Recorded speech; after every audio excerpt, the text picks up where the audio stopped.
Good evening, friends. Welcome to the session with Drishtikon Desh Kapoor. Welcome, Desh. Yeah, but thank you so much, Meena. It's Yeah, always great to come here. yeah. Very nice to have you with us. As usual, I mean, we get a lot of feedback whenever we feature you, and it's always so much of positive feedback. Thank you. Yeah, Thank you so much. yeah. So today, Desh, we'll expose the Rajdeep Sardesai's. Of course, see, there's a lot of media involved. So in he, so you can also say that he symbolizes certain media. And today we'll expose his hypocrisy in protecting Soros by calling him a 94-year-old US billionaire. And so let's just go to that tweet of his. So he says a 94-year-old US billionaire is destabilizing a powerful country like India. Really? It's called WMD, politics, weapon of mass destruction. When you don't want to or can't answer the questions of the day, bring in the ubiquitous foreign hand, old trick, new players. So this is what he has tweeted, and there are many other things, Desh, that people do not actually trust in him, and everybody knows when Rajdeep, sort of tweets, or even when he's on a channel, you have to believe it not with a pinch of salt, but with a bag of salt. So before we start, That's before we start, Desh, I'd just like to say a few things about his past and how people tend to forget it. mm, So in 2007, Rajdeep Sardesai, he aired a program on CNN IBN claiming that Sorabuddin encounter was fake. Then in 2008, he was awarded the Padma Shri by Sonia Gandhi. In 2010, Amit Shah was arrested in the Sorabuddin case and he spent 3 months in jail. He was acquitted in 2014 as it was a fake case. Now, 2018 courts declare Sorabuddin case as false. Everyone is acquitted, and many had their careers ruined and spent years in jail because of this. Now, in 2020, Rajdeep and 10 other journalists apologized in court for fake reporting in 2007. And 2024, Rajdeep is tweeting about misuse of agencies to settle political scores and calls others Godi media. And his wife, Sagarika Ghosh, as we all know, has joined TMC. And then, when the husband is not tweeting, this lady starts tweeting on Mamta Banerjee's behalf. So this is the kind, a kind of background to Rajdeep's, kind of reporting and what he tries to project. So let's right. start with this, Desh. You've been writing a blog on this, and let's just take it from there, and then in between, I'll just give some pointers. Right. See, they say that, an honest politician, and I'll change it, an honest journalist is the one who, when bought, stays bought. So I wrote in my, post on X that, Rajdeep Sardesai is like the, journalistic Son Papri. Like one guy buys and he just keeps sharing it with everyone else and giving it to everyone else. So he's that kind of a guy. I don't think he has like any integrity. And as Warren Buffett once said, if you have integrity, nothing else matters. And if you do not have integrity, nothing else matters. So that is his problem, that he has absolutely no integrity in what he does. He has a certain agenda that he keeps running. At the same thing, I mean, anybody, all those journalists, and he was one of the top ones, he, Barkhadat and Rana Ayub, who actually went ahead and did what they did like about 2002 in Gujarat. And everybody knows what the truth was. No court, no forum has been able to, like legal forum, has been able to indict or like do anything against Modi ji.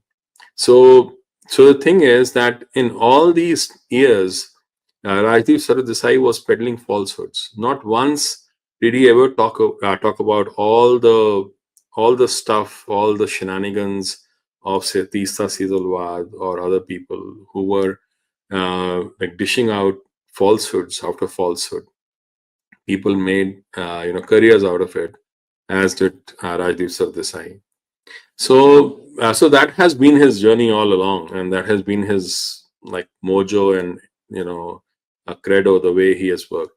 So that is his like biggest problem all through.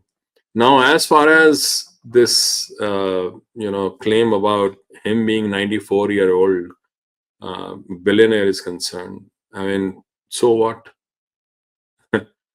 Even Warren Buffett is, like 90 plus.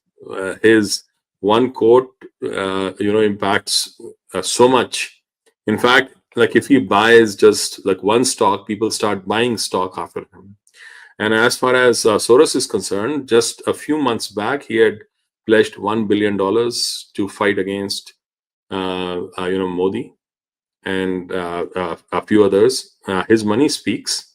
He has a network of organizations, and it's not just network of one or two organizations. It is across the board, right? So to say that he is just a 94-year-old billionaire is nonsense. Like it like may sell to his own crowd, but it doesn't sell to anyone else. Soros has Open Society Foundations, OCCRP, and uh, like hundreds of other, NGOs. Um, like if you really go around and like look, there was this, uh, like New Yorker had an article like which was very interesting actually. In that article, there was this American. um the bureaucrat who was asked like about the impact of this guy, George Soros, and he said that George Soros is the only person in America who has a foreign policy and can execute it. And then somebody went to Assistant Secretary of State, and the same reporter of New Yorker, and he went to Stroke Talbot, and he said, and he relayed that same quote from that other person, and he said, yeah, it is true actually, because the foreign policy of like US is actually aligned with the foreign policy of that George Soros follows. And it's not a joke, right? Like what we are talking about is something totally different. Like it's not just a uh, like just anybody, right? In fact, Talbot actually called him a national treasure. He said he's actually a national resource who works with the U.S. government, and it's not a small thing. The way like he has worked, whether it is International Renaissance Foundation, whether it's the Open Society Foundation. In fact, the entire stuff that has happened in Ukraine. In fact, George Soros writes on his own website. He said, "I entered Ukraine in 1990, and I have invested in Ukraine since 1990." He has invested money in the Ukrainian politics since 1990, and the Orange Revolution that happened, that was financed by U.S. aid, IRF, which is International Renaissance Foundation, and Freedom House, and like basically George Soros is this thing. In fact, there was this very interesting, in DC leaks, like there was this, whole like expose where they said, well, uh, this George Soros and few of his organizations were there talking to George Pyatt, who was the ambassador, the U.S. ambassador to Ukraine, and he almost handed over the entire U.S. foreign policy in Ukraine to Soros, and he was the one who said how he needs to like get the right kind of people in, have the right kind of leadership in, and whatever he needed to do. So whether it was the Orange Revolution in 2004 or the Euromaidan in 2014, uh, like that's how he has kept on working. And it's not that George Soros gone and the entire network is gone. Alex Soros is there. He is the heir, and he has been working behind the scenes with so many other people and so many other things. It is like we have to understand this is not just one person. It is a system. It is a system that works. Yeah. This So system. here, yeah. So it's something that we've been seeing over the years. Every time that Rahul Vinci has been traveling, he's been meeting people connected very closely with Soros. Here you see he's traveling with Amrit Singh. Now, she's the Director of Accountability, Liberty and Transparency of Open Society Justice Initiative, a project which is funded by George Soros. And if you look at this image, you'll find that all these people, they work very similar to a Soros gang, who are working to destroy India and to attack Modi ji all the time. And the farmers' protest is just one of these examples of what they've been using to destroy India. Now, if you go back to the fact, Desh, see what is it that Soros really wants, and what is his agenda? Yeah, see, in terms of how Soros works, like we have to see that his like main agenda is to actually have control over the countries that he targets. So whether it was the Malaysian economy or it was the Bank of England at that time, and even like if you look at the United States, most of the judiciary, he has actually infiltrated most of the judiciary. Forget about judiciary. He has infiltrated even the intelligence agencies here in the US. So, so it's not a small thing. I mean, like he likes to work through all sorts of different, organizations. And I'm not just making it up. In fact, like recently, he bought like entire company which owns, I don't remember, I think around 200 radio stations in the US. So so basically, like he looks looks at media, he looks at the judiciary, the legal side, the NGO side, and tries to take over as much as possible. So that, see, ultimately it is about control. The more they can control society, the more they can like make things happen for themselves, and that is the sad part, right? Because they don't like, and like this is common to most of the deep state. See, whether it was Rockefeller or it was Rothschild or it is George Soros, the billionaires, the way they work is always the same. That they want to control as much as possible, and they keep investing in each other's areas as well, and keep boosting each other's investments and work.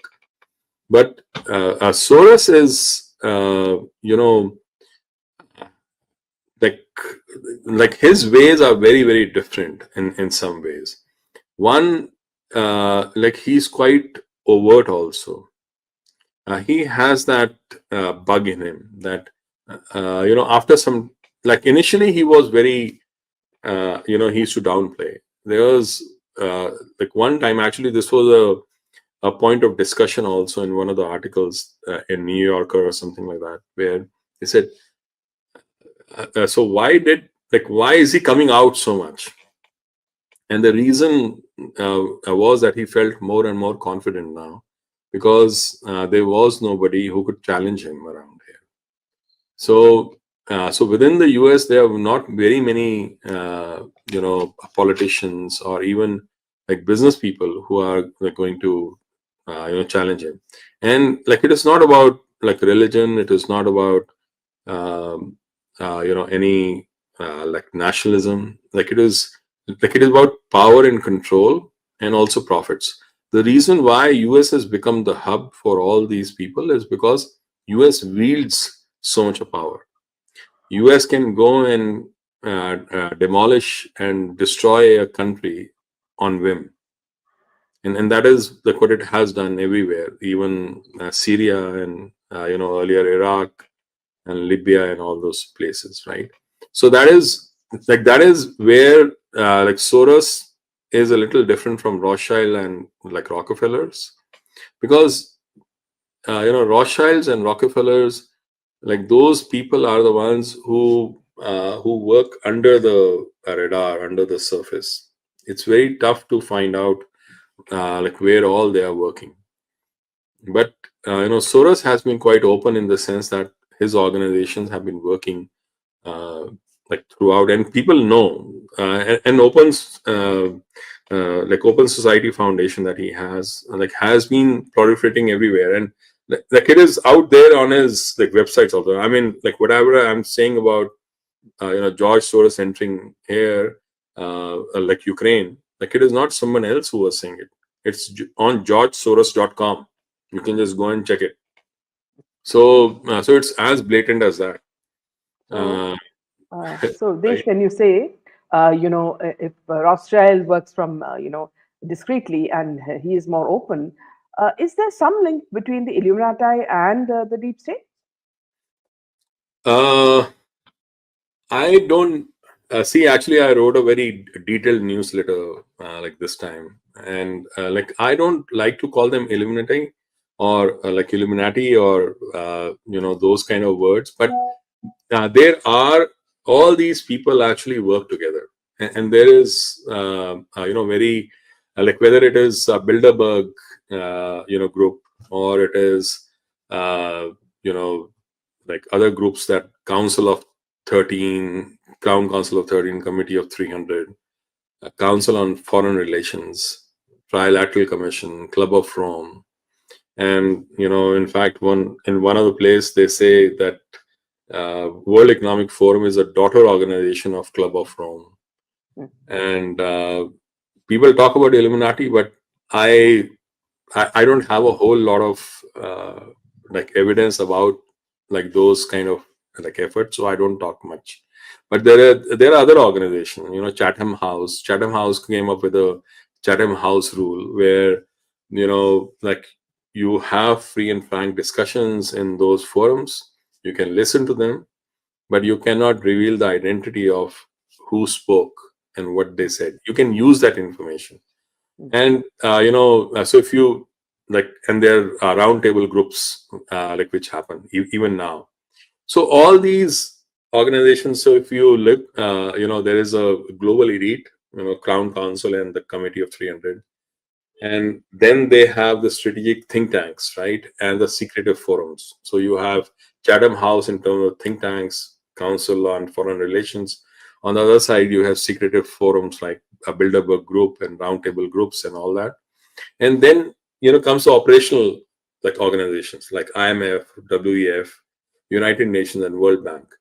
And then based on what has already been set up in terms of like larger policies from the global elite, and then strategic like discussions that brought out the stuff, they permeate down to the lower level for the operational organization, and then they come to the national level actors. In national level actors, they have intelligence agencies, media conglomerates, and based on that, they go down even further on the local level. They have universities, NGOs, grassroots organizations. So then so now if you look at this whole thing, and if you go back to how Soros's organizations are working, and how he and other people have been there. See, Bilderberg group, like if you really see, uh, they have some very interesting like participants. Like when you look at the like who all went, like it is very interesting that Bill Clinton, Margaret Thatcher, Angela Merkel, Emmanuel Macron, Tony Blair, they all went to Bilderberg Group meetings just a year before they were elected. mm, Just a year before, all of them, and they have been doing like whatever was required for those people. Like Satya Nadella has been there. people like Arvind Subramaniam, who was a chief economic advisor to Government of India, until 2018. Fareed Zakaria. So all these people have been there, and so it's a very like it's a Yeah, yeah. yeah, So very interesting what you're saying. They are like an octopus with so many tentacles all over. Now, right, something that people have not really connected with, but of course, people, writers like you would know, is that in India, the things that make us strong are Sanatana Dharma, you have the businessmen, the business, corporate world, and of course, you have the strong leaders as well. So now, if you were to look a little back, Desh, you will see that a lot of our gurus, we're talking about everybody from Nityananda to Asaram, all these people, even, also all of them. They were targeted. And at that time, I remember when I was discussing with these people, they would say, it's the deep state. You know. And the very fact that, see, what is the foundation of India? It is Sanatana Dharma. And these people were very, very passionate about what they were teaching to the followers. And they had a very huge following. So that's one group, and they were harassed. I know in detail how, for example, Swami Nityananda was. He had to escape from India. Nobody even stood with him. So I know him. It's been inside out. They have discussed everything with me, and they would keep telling me it is the deep state. So police in Gujarat harassing them, all this sort of thing. Second thing is also why Adani has been targeted. So you're talking about a corporate world who's making India very, very strong. And here also you'll see constantly. I mean, when you see videos of Rahul Gandhi, using these masks to show Adani and Modi and all, you see how low they have become. mm, If you want to attack Adani, then why aren't you attacking other people like Ambani and all, who you've been using extensively for your travel and whatnot? Okay, your focus is only on Adani. So that's another thing. The corporate, world who makes India a success. Then you have leaders like Modi ji, who are being targeted continuously. Now, one thing, Desh, is that it's not only, we're not talking about only Sardesai. There are so many people who are, media, who is, constantly supporting the Soros group. Whether it is from south or north or east or west, these people have made it their profession to support Soros. And they do it all under the garb of they are authors, so they give them importance, by a book coming out, and they are, given some sort of an award. And then you think, oh, this lady is an intellectual, or that man is an intellectual, so let's not touch him. So when he says something, these are beads of wisdom. So they, prop these people up in such a way in society that we cannot question them. right. And then what happens is every year when we expose what they're doing, then we realize the link to these Soros and the other foundations that you speak about. So tell Mm. me something. Recently, Desh, these people, you will be surprised that people like let me just get the picture on. So you're talking about Karan Thapar and Rajdeep Sardesai discussing nothing but ethics in journalism. They themselves are the propaganda brothers, who are using, who are constantly attacking India, and they discuss, they say that, see, in journalism there is no ethics and all that. So who do they think will believe this sort of discussion? Because everybody knows, they've been a part of it right from the beginning. In fact, Karan Thapar has been snubbed by many, politicians, many leaders. So how is it so easy, Desh, for people like Soros to, get into our, the journalistic fraternity and buy these people? See, it's very easy. There was this guy, who was I think, one of the directors of Directorate K, like, KGBs. So he was, saying, I think in 1980s, that India is on sale. Anyone can come and buy anyone. So almost everybody in the political and the journalistic uh, entire arena were on sale basically. They would write things which were which backed certain groups, whether it was communists or whether it was America or whoever their masters were. So it was so sometimes CIA like would not trust their people whom they were buying, because KGB would come and buy some them for something else. So like all these people like have a legacy of a family of families who actually duped and hurt India.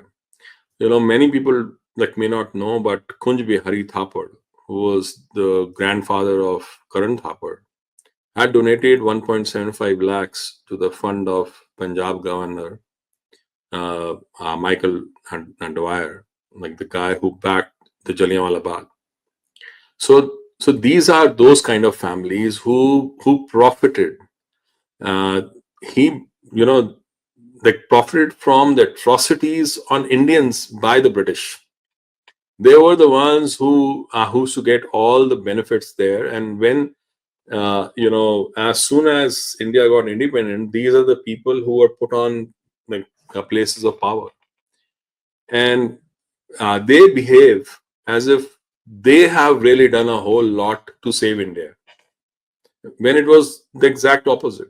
They are the ones who were running, the entire show all these years, and now, like when other people are getting, opportunity to speak, people like Vivek Devroy, right, who was like one of the most amazing intellectuals of our lifetime. He was actually sidelined because his larger political thought, did not align with the Congress thought. So that is how it had worked.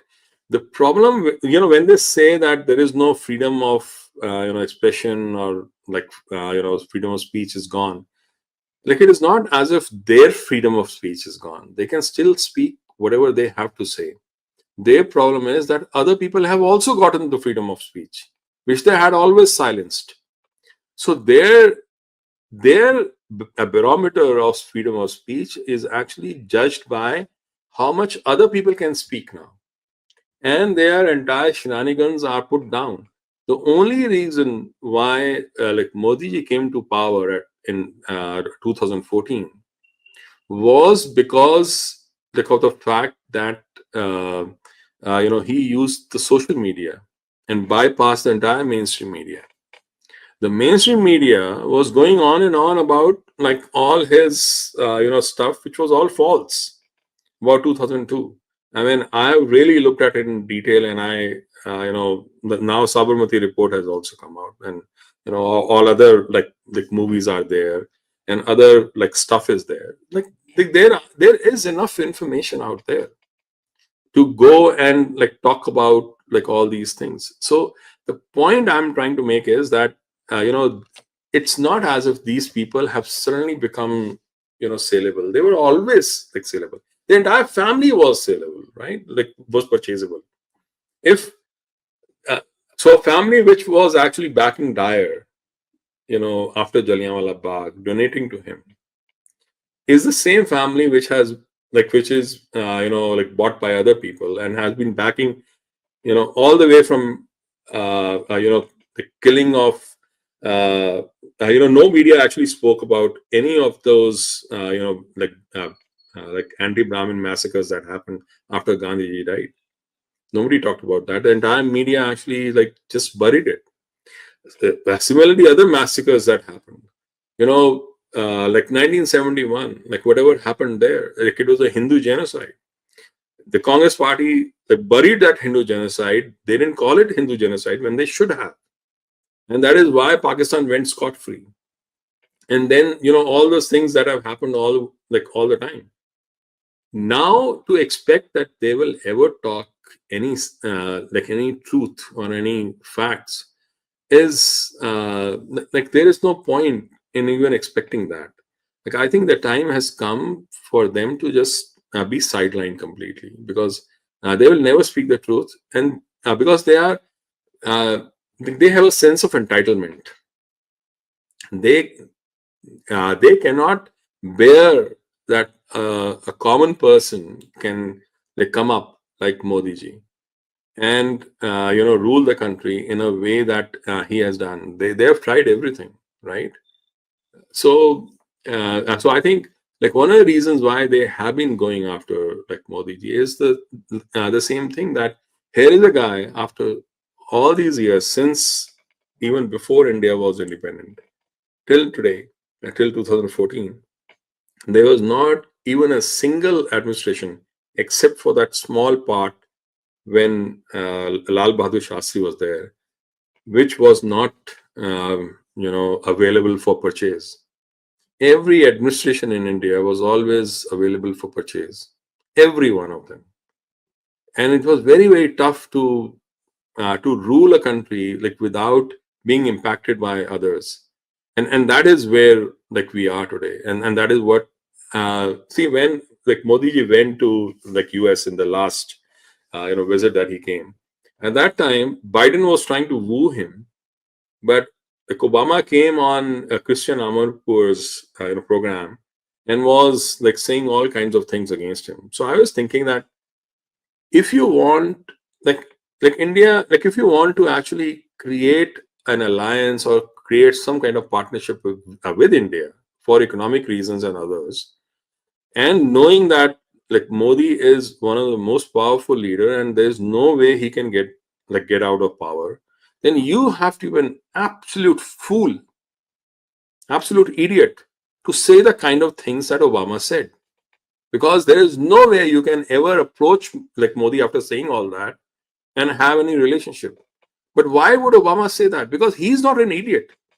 He's not a political idiot, but he's still saying it. So why is he saying that? And the only reason I could find is that he was absolutely certain that he would actually be able to throw out Modi ji in 2024 election. In fact, in like Bilderberg group conferences, they every year they publish their topics. In 2023, the only time India ever figured out in that the topics was in 2023, and every like you can easily guess why, right? And so they were very certain that it would happen. It's just God's grace that it didn't, because like that is what they have been trying to do. So, So Desh, so at that time I had said like I'll just like say just one yeah, thing. Like please, at that please. time, like I had said that you know they want India, but without Modi.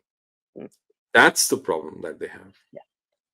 So, if you look at the back history, see, when I was in Iraq, Desh, I was studying in Iraq, and at that time, Saddam Hussein was in power, and he was one of the strongest leaders for Iraq. And the way Iraq was progressing, you'd be surprised. They had all these flyovers and all that, and it was progressing very fast. And he was a very dynamic leader. Then, of course, America interfered and they threw him out. Now, this is not the only case. It was also in the case of Libya, when Gaddafi was also thrown out. So then, if you look at so many other cases, if you look at Egypt, you look at now what's happening, in Sri Syria. Lanka, and then you look at Bangladesh and now Syria. So I think they've got so used to dictating, what happens in other countries, that they just pluck up the leaders and throw them out, or they make them run away, whatever it is. They feel that they can loot them and they can do what they want in that country. Now, they have failed in the case of India, as you say, because Modi ji is a strong leader. And also the fact that, see, people are quite intelligent and they're able to make out that there has been interference, international interference, by a way of wealth being thrown around. Now, if you look at journalists, Desh, see, you'll find that, see, people who are really genuine journalists do not have much money. They're all just ordinary people with ordinary bank accounts and all that. But if you look at Rajdeep Sardesai, he lives better than even what we would say Arvind Kejriwal, who has a spa and a gym and everything. Now he has a bungalow, and he's got watchmen, and he lives a very, very larger than life image. Now, this how does money come to these journalists? Is it through these sources, Desh? Yeah, like these are, see, the problem is that what had initially journalism was actually a vocation of middle class people. If you really look at the origins of journalism, if you go back to India's independence struggle, like you'll find, uh, like Sardar Kartar Singh Sarabha, who went to, with the Gadar party. He started a newspaper, the Gadar there. Bhagat Singh. Bhagat Singh wrote for so many newspapers. Bal Gangadhar Tilak, Gandhi ji. So many people, like all these people wanted to like say something, and they did not have a whole lot of like resources. They are the ones who started. In fact, if you like go back to 1980s, and if you like remember, like journalists had this image of being the jhola wala, jhola wala guy, like going on a cycle or a scooter, Lambretta or Vespa or something like that, and like going like there. That like at least in the local, the vernacular, media, that was always the image, right? That is how they used to work. Over time, what has happened is that journalism has ceased to become a voice of the middle class, a voice of the local people. It has become the voice of the elite. So when the elite realized that they have a tool in their hand of power, they started investing in all this. So when India got liberalized, when Doordarshan went away and Star TV and Z TV and all those things came in, at that time the investment was so huge. So they wanted returns. News became a spectacle, and they saw what power it had. So suddenly the journalist actually ceased to like have any relationship with the ground. Most, I mean, there was this like Ravish Kumar, like when he was during the elections, especially during the COVID time, like he had not gone out of his home for so many like months. But how was he like speaking about those things without going anywhere? Right. So journalism has become a joke like over time. So now when journalism is imploding, especially in the US and outside, because Substack has come, like tools are there now for people to write.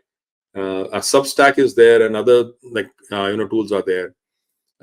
So then like it can clearly be seen that like they keep saying, oh, journalism is imploding because there is so much of partisanship. No, it's not because there is so much of partisanship. Partisanship was always there.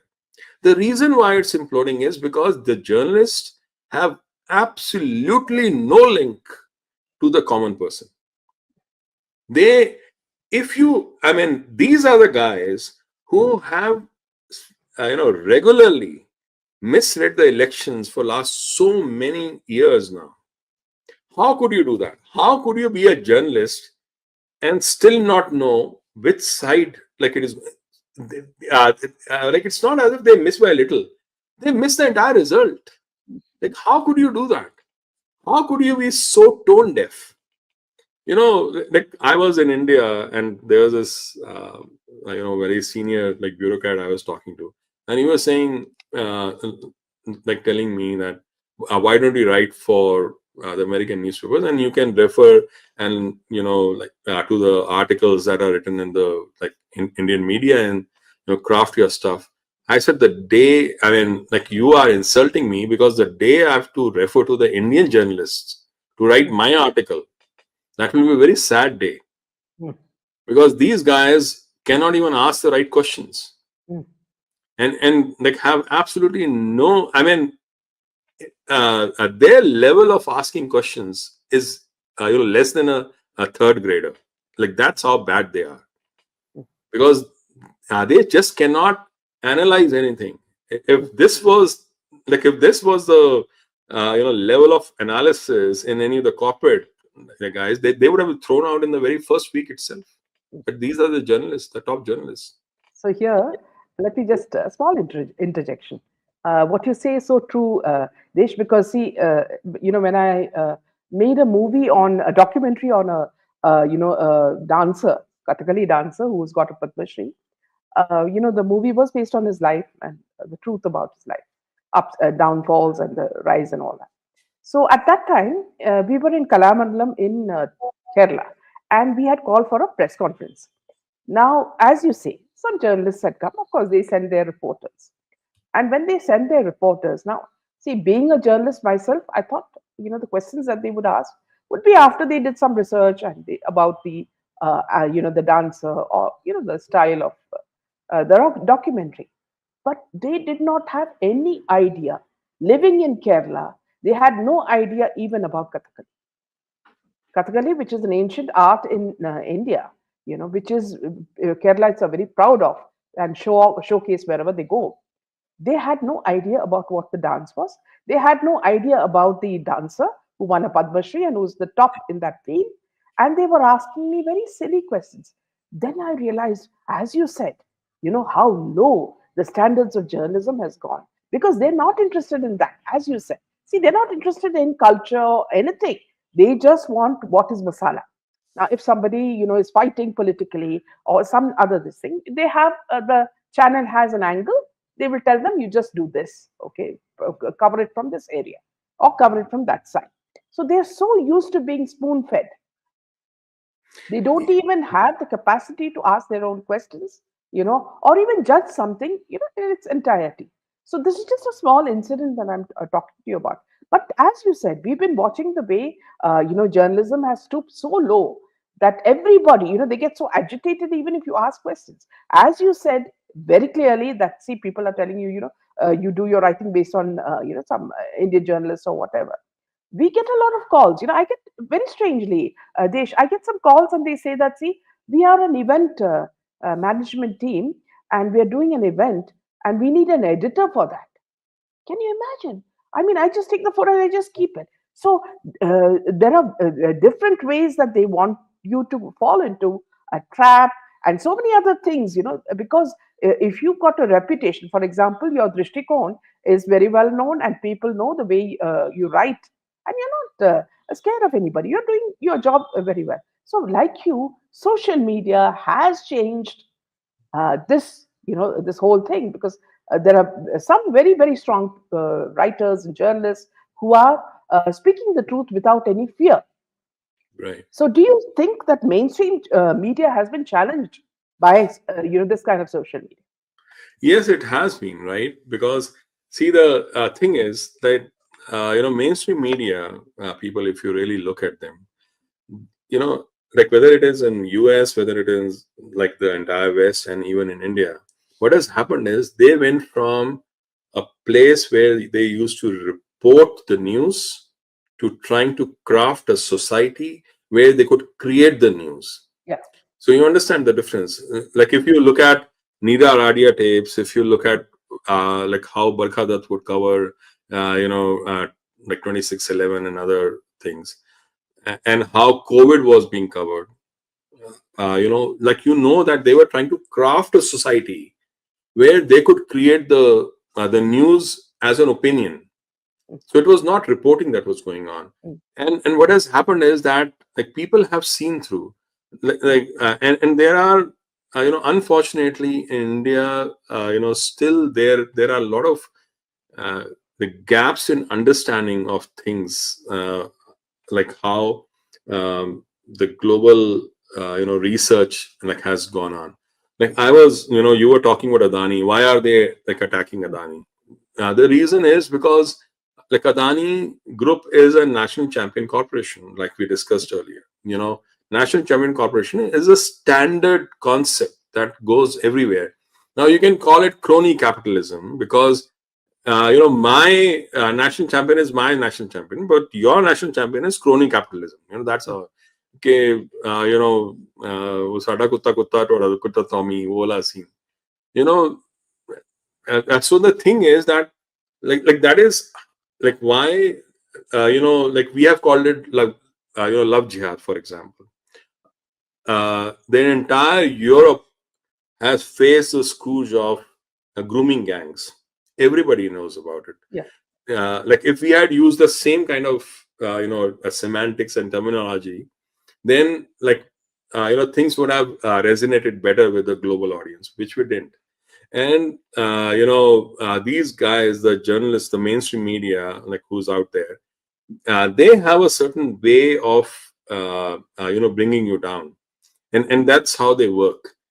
The other people are not trained in those kind of debates. Like if you go around like debating with people, then you get that idea of how like these like they put it a process that they follow.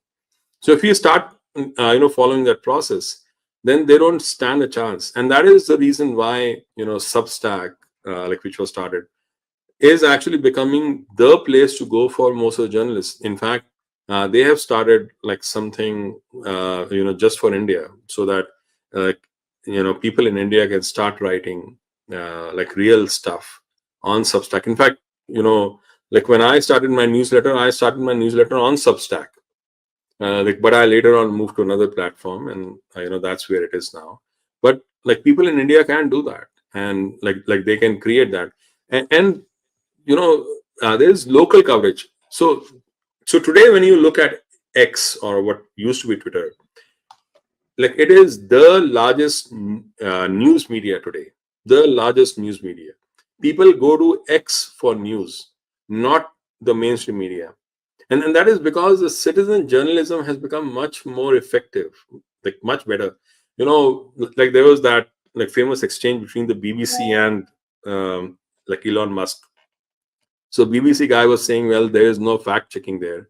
So he said, I can tell you so many instances where BBC has gone wrong.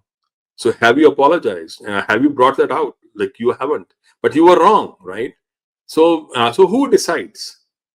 And that is a very important point. Like who decides? Like these people who have been bought, or the common people? So I think there is a change that is happening.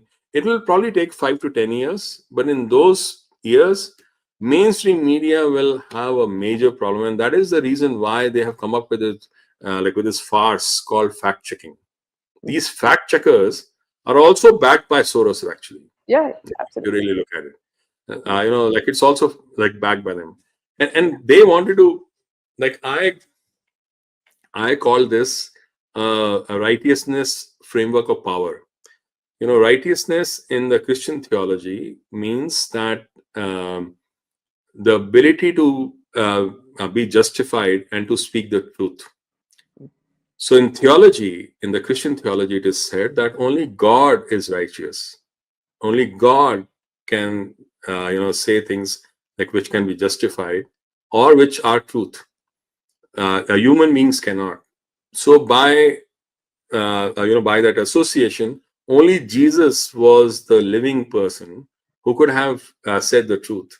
The only way you can like so that imputed righteousness comes to human beings when they submit themselves to Jesus. That's how the theology works. Like where do you get this like information from Bible? So this is how it works. So there is a Jesus, there is a Bible, and there is righteousness. So if you really look at it, it's like UN, like UN is like Jesus. UN Charter is like the Bible, and you have to submit to the UN Mhm. to like be righteous. Like same way it works in like even yoga now. There is a Yoga Alliance. If you are a teacher from Yoga Alliance, only then you can teach. So it is like that. So similarly here, there's a fact checker. Mhm. Like fact checking organization, and they have a report. So they have created a Jesus, they have created a Bible, and that's how this whole work, the framework of power works, and that is how it is going on now. So people will break away from it. I think one of the greatest thing that has happened in the last, like for this generation, for the world, is that Elon Musk bought X or Twitter. Also, you'll find a lot of details coming out from mainstream media, whether it's Arnab's channel or any other channel. Now they are actually asking you please watch this episode or watch this video, and which means their TRP is falling. And also the fact that, see, I remember very clearly when the Sushant Singh Rajput case was being discussed with a lot of fire, till of course they were all silenced.